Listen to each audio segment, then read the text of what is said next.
শামশেরগঞ্জের চিনিতে আগুন, চিনিতে আগুন। হ্যাঁ, শুনে আশ্চর্য লাগছে, চিনিতে আগুন। আমি এই মুহূর্তে রয়েছি মুদিখানার দোকানে। যারা ক্রেতা তারা হঠাৎ করে একেবারে মাথায় হাত দিয়েছে চিনি কিনতে গিয়ে। অর্থাৎ ৪৫ টাকা থেকে ৫০ টাকা কেজির চিনি হঠাৎ করে এখন ৬৫ এবং ৬৭ টাকা কেজি। যে চিনির দাম ছিল ৫০ টাকা কেজি, সেই চিনির দাম হয়ে গেছে ৬৫ টাকা কেজি। হঠাৎ করে একেবারে চিনিতে আগুন।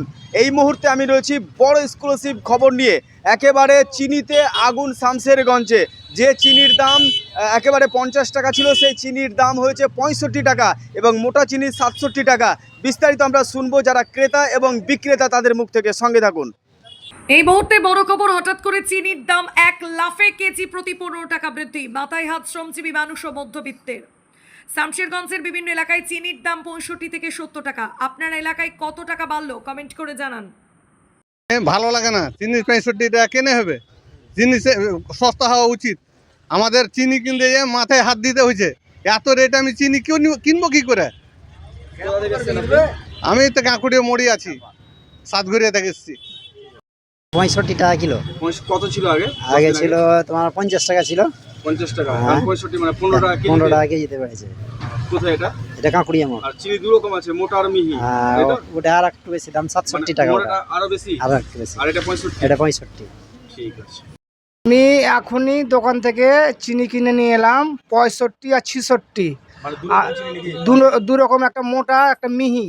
তা আমি দোকানদারকে বলছি কি ব্যাপার দাদা, এত হঠাৎ করে চিনির দাম বাড়লো কিনে? বলছে না, আমরাকে চিনির দাম যেখান থেকে আমি কিনে নিয়ে এসেছি সেখান থেকে আমার রেটটা আমার কাছে বেশি নিয়েছে, ওই জন্য আমি খরিদ্দারের কাছে ৬৫ আর ৬৬।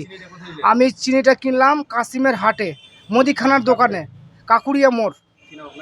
আমার নাম মোহাম্মদ আজিজ। দাম বেশি, এখন কিছু করার নাই, খেতে হবে। চা তো খেতেই হবে মানুষকে। চায়ের, আমাদের বাঙালির চা হচ্ছে মেন, সুস্বাদু হচ্ছে চা। চা না খেলে হবে না। যদি ১০০ টাকা কেজি হতে গেলেও মানুষ কিন্তু চাটা খাবে না। এই হঠাৎ দাম বেড়ে গেল। দাম বেড়ে গেল, কিছু করার নেই। সব জিনিসে এখন দাম বাড়তে আছে। তেলের দাম মেন হচ্ছে তেল, যেটা বিদেশে যে রপ্তানির তেলটা, সেটা আমাদের ভারত আসতে গেলে যে কমিশনটা পায়, তার জন্য তেলের জন্যই আজকে চিনির দামটা বাড়তি আছে। আরও অনেক কিছু বাড়বে, কিছু বলার নেই।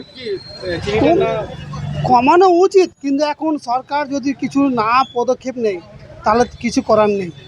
তার জন্য এখন যেটা বলবো, আমার নাম সন্তোষ কুমার সরকার।